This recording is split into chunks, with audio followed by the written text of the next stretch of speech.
45 साल उम्र का रमेश नाम की एक आदमी का कुछ बकरी था। वो रमेश बहुत ही गरीब था।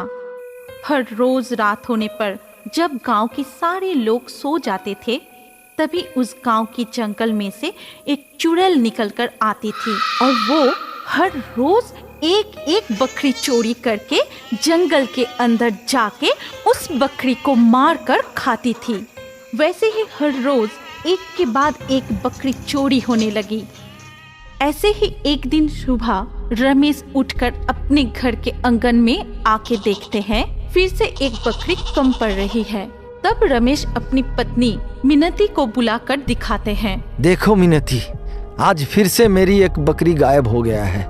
मुझे तो कुछ समझ में नहीं आ रहा है कि ये सब हो कैसे रहा है। आखिर मेरे ये बकरी गायब कैसे हो रहा है। इसके जवाब में मिनती कहती है, मुझे भी कुछ समझ नहीं आ रही है। तो क्या गांव में कोई अजीब जानवर आया है जो कि हर रोज बकरी चुरा के ले जा रही है? वो दोनों ही ऐसे शक करने लगे। फिर ऐसे ही कुछ दिन बीत जाते हैं।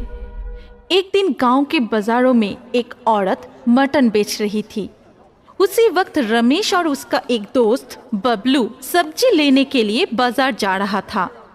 अचानक बाजारों में एक नई मटन की दुकान देख के बबलू रमेश को बोलता है, रमेश देखो, ये नई मटन की दुकान खुला है, पहले तो कभी देखा नहीं।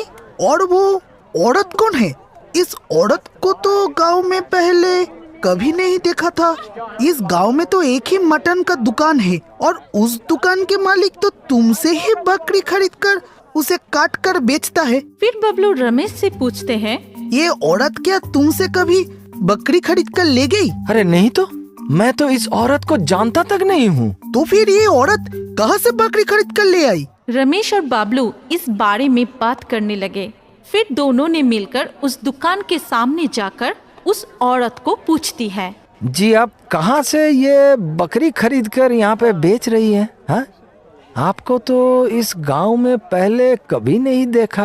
उस औरत ने ज्यादा कुछ कहना नहीं चाह रही थी, सिर्फ कहा, आप लोगों को उससे क्या लेना देना है? मटन खरीदना है तो खरीदिए, नहीं तो यहाँ से जाइए। इतनी सवाल करने की क्या जरूरत है? ये सुन के रमेश और बबलू बात को और आगे मत बढ़ाकर वहाँ से चला जाता है। शाम को रमेश और उसके पत्नी मिनती बात कर रहे थे। तभी रमेश मिनती को कहता है, आज सुबह देखा बाजार में एक नई मटन की दुकान खुली है और एक नई औरत मटन बेच रही है। मुझे तो इस बात का समझ नहीं है कि वो बकरी कहाँ से खरीद रही है। ये सुन के मिनती ने कहा, कहीं ये औरत ही बकरी चोर तो नहीं है जो हर रोज हमारी बकरी चुरा रही है? अरे नहीं नहीं नहीं, ऐसा कैसे हो सकता है। देखो, बकरी तो हमारी घर पे ही रहता है और सारे दुकानदार मेरे घर से ही उनको खरीद के ले जाता है। उस औरत को ये सब कैसे पता होगा? और तो और उस औरत को तो इस गांव में पहली बार देखा मैंने। फिर उसी वक्त रमेश की बेटी चुमकी वहाँ आ जाती है और वो आके अपनी मम्मी पापा से कहती है, मम्मी मम्मी, बहुत दिन हो गई मैं मटन नहीं खाई। आज रात खाने में आप मटन बनाएंगे? मिनती अपनी बेटी को गले लगा के कहती है, ठीक है ठीक है, मेरी प्यारी बच्ची को आज मटन खाने की इच्छा हुई है। मम्मी आज उसके लिए बहुत ही स्वादिष्ट मटन बनाएंगी। ये कह के मिनती अपने पति की तरफ मुड़कर कहती है, आप जाओ बाजार से मटन ले आओ। बहुत दिनों से हमारी बेटी ने मांस नहीं खाई है। रमेश अपने बेटी के लिए मटन खरीदने शाम को सड़क के किनारे बाजार की तरफ चलता है।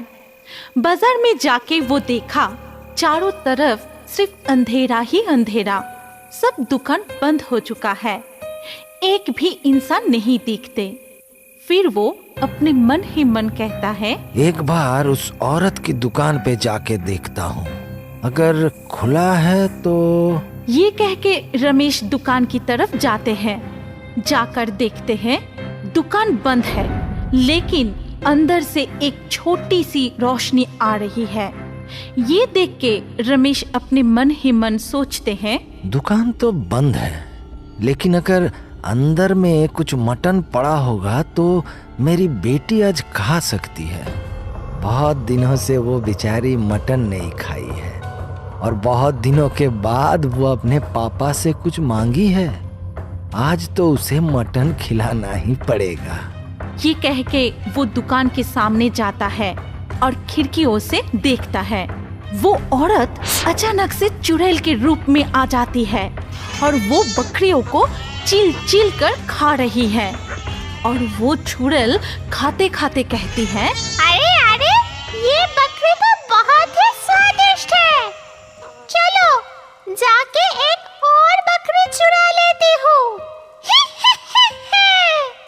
उस बकरी को काट के आधा खा लूंगी और आधा कल सुबह दुकान पे बेच दूंगी। बहुत मजा आएगी। रमेश ये सब सुन के दरवाजा खोलकर सीधा अंदर चला जाता है और चुड़ैल के सामने जाके पूछता है, अरे तुम क्यों हर रोज हमारी दुकान से बकरी चुरा के ले आती हो? हाँ, आखिर में तुम चाहती क्या हो? देखो हम लोग बहुत गरीब इंसान हैं। तुम्हें हम लोगों को ऐसे नुकसान पहुंचाने में मजा आता है क्या? ये सब सुन के चुड़ैल रमेश को कहती है, तेरी इतनी हिम्मत, तू अंदर आके मुझे सवाल कर रही है।